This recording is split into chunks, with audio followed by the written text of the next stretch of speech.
Luz y sal. Espero que te sea útil la información. Voy a comentar algo que el día de ayer escuchaba con un pastor por circunstancias que no vienen a... Lo vi en inglés y me impacta la idea y le planteé la pregunta a una niña que yo amo demasiado, que es mi hija, y le pregunté si ella sabía o si ella, perdón, se consideraba que estaba en rebeldía con Dios. Y cuando yo le dije si ella se sentía que estaba en rebeldía con Dios, ella me dijo que no. Bueno, primero me preguntó qué era rebeldía o cómo debía entender rebeldía. Le dije, bueno, rebeldía es como que no quieres obedecer a alguien, como que tienes algo emocional con él, estás molesto con él, estás enojado con él. Siempre me gusta hablarle con palabras adecuadas, aunque tiene 10 años. No me gusta disfrazarle las palabras para que vaya aprendiendo lenguaje. Y entonces ella me dijo, no, entonces yo no estoy en rebeldía. Y creo que es también lo que me choqueó cuando estaba yo yendo a MacArthur, que es el que estaba yo escuchando. Y él estaba hablando del lago de fuego y del infierno, y la tópica de su sermón fue el lago de fuego. Y dio incluso tres posturas que dicen que no vamos a ir al infierno o que no va a haber infierno, lo que sea. Pero el punto al que quiero que tú te centres ahorita es porque cuando uno no está eh, tomado por el Espíritu Santo, uno pues como medio conoces a Dios por alguna razón, no sé, tu familia te platicó de él o te contó de él, o más o menos te involucraron algunas cosas de iglesia o algo así, que fue mi caso, ¿no? Que a mí me involucraron en cosas de iglesia, pero realmente no tienes esto que yo no entendía hasta que el Espíritu Santo te da entendimiento, que hay una relación personal con Dios. Hay una relación personal con la Trinidad, o sea, con el Espíritu Santo, con el Padre y con el Hijo. La pregunta es, ¿estamos en rebeldía contra Dios? O sea, desde que nacemos o cuando nos volvemos rebeldes a Dios o cómo opera esto de la rebeldía, ¿no? Porque vuelvo a insistir, ser rebelde es estar en contra de la autoridad. Es como lo que ocurrió en el 64, con la primavera del 64 a nivel mundial, que después se le llamó Movimiento del 68, pero que en realidad fue una franca disyuntiva entre lo que se llamó juventud en ese momento y lo que se llamaba autoridad en ese momento, ¿no? Ahí fue como que el parteaguas o la gran ruptura de la autoridad del padre, de la autoridad del Estado, de la autoridad de muchas cosas que se estaban trabajando y que no es motivo del video. Si te es útil lo subo en otro video. Pero ahorita la rebeldía es ir en contra de esa autoridad. Pero además déjame llevarlo un poquito más allá. Esa rebeldía generalmente está originada por una emoción o un sentimiento. Es decir, algo que dentro de ti no está cayendo bien como un estímulo negativo hacia ti. Te sientes oprimido, te sientes sometido, te sientes subyugado, te sientes incómodo, te sientes inconforme, o por el otro lado sientes que esa autoridad es tan amorosa, tan permisiva, tan buena, que hagas lo que hagas, al final vas a estar bien con ella, ¿no? O sea, por un lado puede ser que te sientas atrapado y tú en tu rebeldía sigas creyendo que tú eres autónomo, que tú tienes derecho a ser tú, a darte a ti tus cosas, a hacer lo que tú quieres, que eso nos enseña esta cultura. Actualmente los millennials están creciendo en esa cultura o alrededor de esa visión del mundo. Por otro lado están los permisivos, insisto, los que creen que la autoridad o desgraciadamente tuvieron padres que fueron así.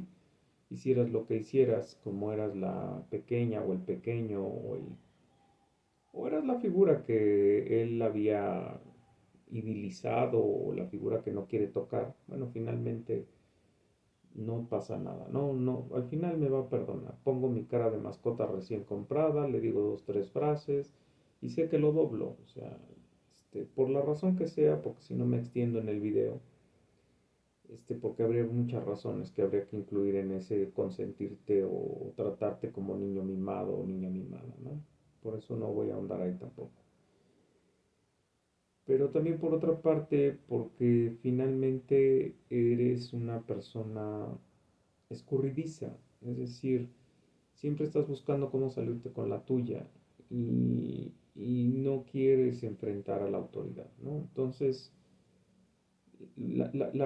o ni siquiera la conoces, porque también puede ser el caso que ni siquiera conoces la autoridad, o sea, no sabes quién es Dios, a punto.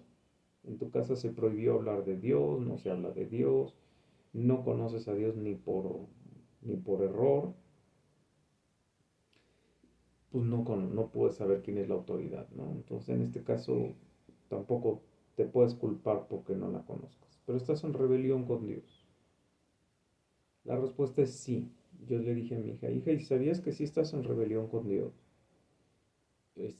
Porque si tú dices que no, pues creo que estás en un error, estás en rebelión con Dios y tiene 10 años de edad, o sea, y tú me vas a decir, es una niña, no, es que mientras más grandes, más se alejan de Dios. ¿Por qué? Porque más aprenden a vivir en el mundo.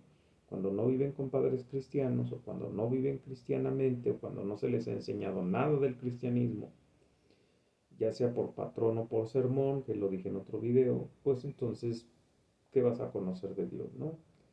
Si escasamente alguna vez te llevaron a mojar en una iglesia con agua y te dijeron que eso era tu bautismo, si escasamente una vez te llevaron a un lugar donde te dijeron que estabas teniendo una comunión y no tienes ni idea de qué es la comunión ni para qué sirve la comunión, que cuando te dan toda esa idea catequista o de enseñanza, ni siquiera te enseñan los mandamientos de Dios como deben de ser. Te enseñan a decir oraciones memorísticas que no tienes ni idea de por qué las dices, pero te hacen decirlas. Te dicen que lo único que tienes que hacer es hablar con una persona, esa persona te manda una penitencia, haces la penitencia y estás perdonada, Dios ya te perdonó. No tienes ni idea ni quién es Dios, ni quién es Jehová, ni quién es Jesús, ni quién es el Espíritu Santo, ni cómo opera, ni nada de esto. Entonces, pues no puedes tenerlo y además no vives con padres cristianos, o sea, no puedes vivir el ejemplo de una vida cristiana. Ojo, muchos dicen que son cristianos, sí. Y la verdad es que ignoran el cristianismo, o sea, creen que con gritar, amenazar y decir que tienes que ser cristiano, pues eso es cristianismo. Pues no, es lo mismo que cuando yo te grito y te amenazo para que hagas algo, al final vas a buscar la forma de escaparte, ¿no? El estímulo negativo que te hace salir huyendo de la autoridad. Que la autoridad se le debe de tener confianza, se le debe de tener fe, se le debe de tener amor, se le debe de tener lealtad, se le debe de tener fidelidad, pero no le vas a tener fidelidad a algo o a alguien que uno dice una cosa y hace otra, proyecta una relación afectiva contigo nociva, etcétera, etcétera, ¿no? Entonces estás en rebeldía con Dios. Por las razones que ya dije hace rato, por ignorancia, por exceso de permisividad, por deseos del yo, por escapismo, pero estás en rebeldía con Dios. ¿Por qué estás en rebeldía con Dios? Esa sería la pregunta curiosa. La respuesta que te tendría que dar es porque naces en pecado. O sea, no empiezas a pecar la primera vez que mientes, no empiezas a pecar la primera vez que dices una grosería, no empiezas a pecar la primera vez que bailas como Maluma, no empiezas a pecar la primera vez que le dices a tu mamá que la odias. No, empiezas a pecar desde que naces. Punto. Naces en pecado. Y no es porque peques, sino porque naciste en pecado.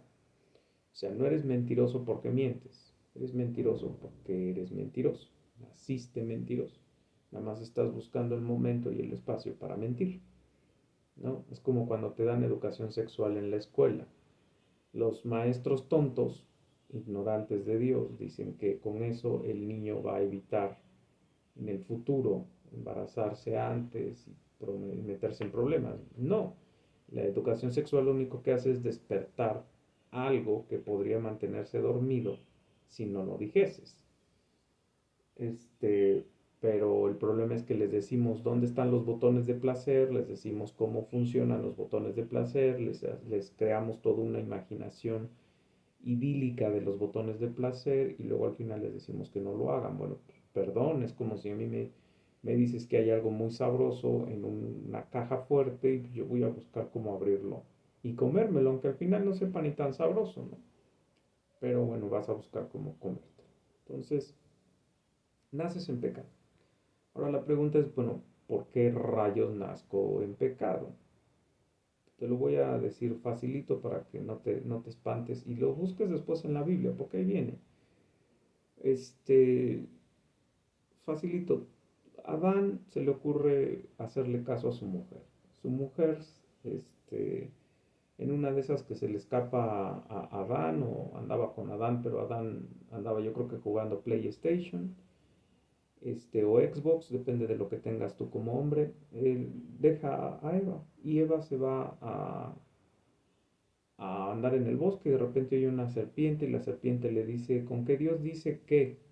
Y empezó el problema, ¿no? Cuando desafías a la autoridad, empezamos con problemas. ¿Con qué Dios dice? Entonces miento, desafío la autoridad, a Eva recuerda que no, porque no dijo que no podías comer de todos los árboles, simplemente que no podías comer del árbol de la vida y del bien y del mal, perdón, del árbol del bien y del mal, de la sabiduría, y de todos los demás árboles podías comer, o sea, no había problema. Pero entonces Satanás vuelve a inquirir y le dice que no, ¿por qué no? O sea, porque vas a morir. No, no es cierto, no vas a morir. Lo que pasa es que Dios no quiere que seas como Él, o sea, Él te está negando la posibilidad de ser como Él. Cuando tú le dices a alguien que va a poder ser como la autoridad, pues entonces le estás diciendo, éntrale, ¿no?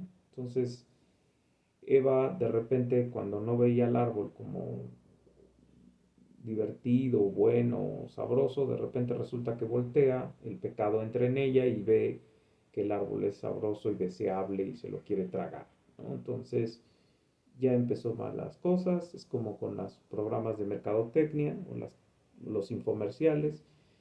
Tú no sabes que necesitas un plástico en forma de aro, pero resulta que lo necesitas porque con eso vas a adelgazar y vas a estar bien sabroso y vas a tener cuadritos y vas a hacer esto y vas a hacer aquello. Pues ya compras el aro de plástico aunque esté en tu casa de tendedero todo el día, ¿no? Bueno, igual funcionó ahí la mercadotecnia, le vendieron el árbol sabroso y buena Eva come del árbol y le dice a su marido, ven, come conmigo, o sea, el pecado se comparte.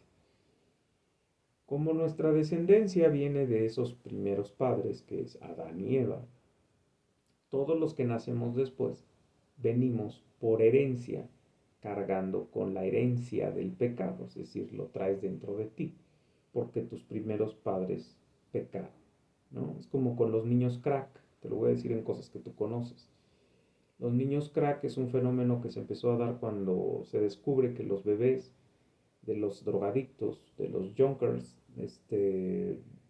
son niños que ya vienen con deseos de consumir crack y que incluso nacen y si no se les da el crack pueden morir por la deficiencia que ya provocó el crack. Entonces son niños que nacen crack.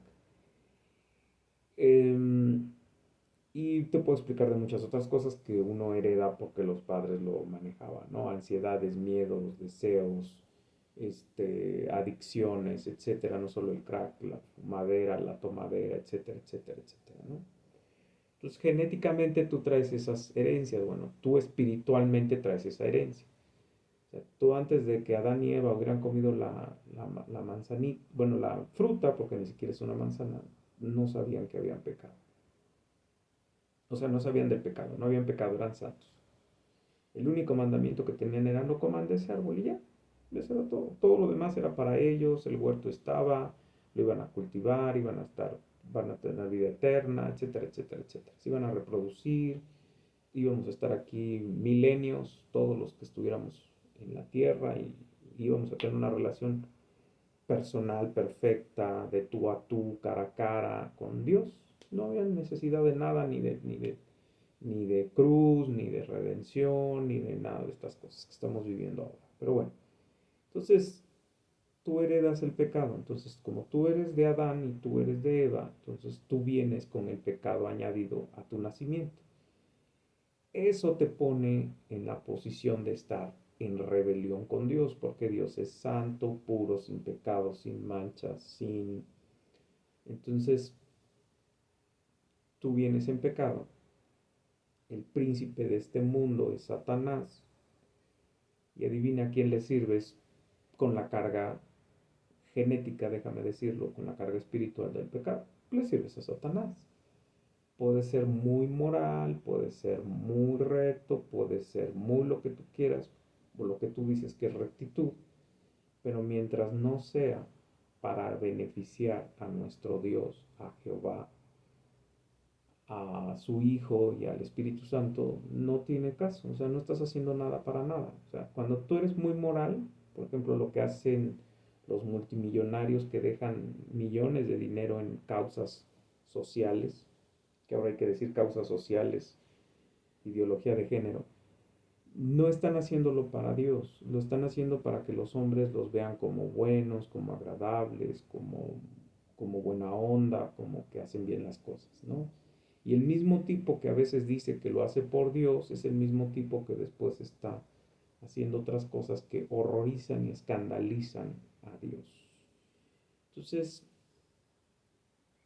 ¿qué tiene que pasar con esto? Bueno, tiene que pasar que te des cuenta que contra el que estás es contra Dios y con el que estás trabajando a favor es con Satanás. ¿Qué va a pasar contigo? Vas a terminar en el lago de fuego. Punto. ¿Quiénes estuvieron primero en rebelión con Dios? Fueron los ángeles. El primer ángel, Lucifer, baja con un tercio de los ángeles y por alguna razón que no entendemos están en la tierra y están haciendo uso de la tierra para controlar cierto poder y cierto dominio que Dios Todopoderoso les está dando la oportunidad hasta que venga el día del segundo regreso de Jesús y que se acabe la fiesta, ¿no? Entonces,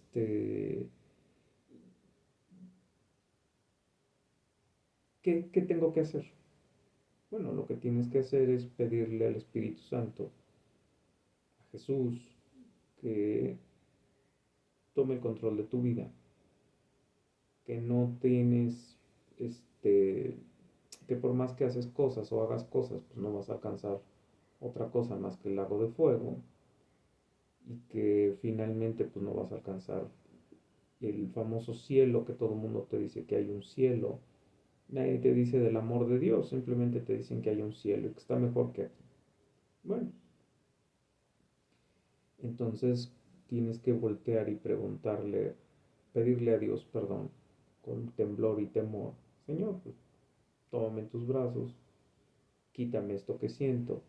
Obviamente, si el Espíritu Santo no eres de los predestinados, pues no te va a escuchar, no lo vas a hacer, vas a simular que eres cristiano, vas a ir un día a una misa, perdón, a una reunión, vas a oír una predicación muy emotiva, vas a llorar, vas a gritar, vas a decir, Dios, límpiame, vas a salir ahí creyendo que estás limpio, pero al rato vas a seguir comiendo mundo, o sea, vas a regresar a tus propios patrones, vas a seguir sintiendo el gusto y el gozo por vivir y servirle al mundo, a Satanás, a la carne, etcétera, etcétera, etcétera. Y eso es algo que no vas a encontrar. Sin embargo, cuando te toma el Espíritu Santo te hace saber que todo eso que hacías y que te hacía sentir insatisfecho es porque no lo estabas haciendo para la causa correcta y que estabas haciendo cosas que finalmente no llenaban el hueco que está dentro de tu espíritu o tu corazón o tu mente o tu ser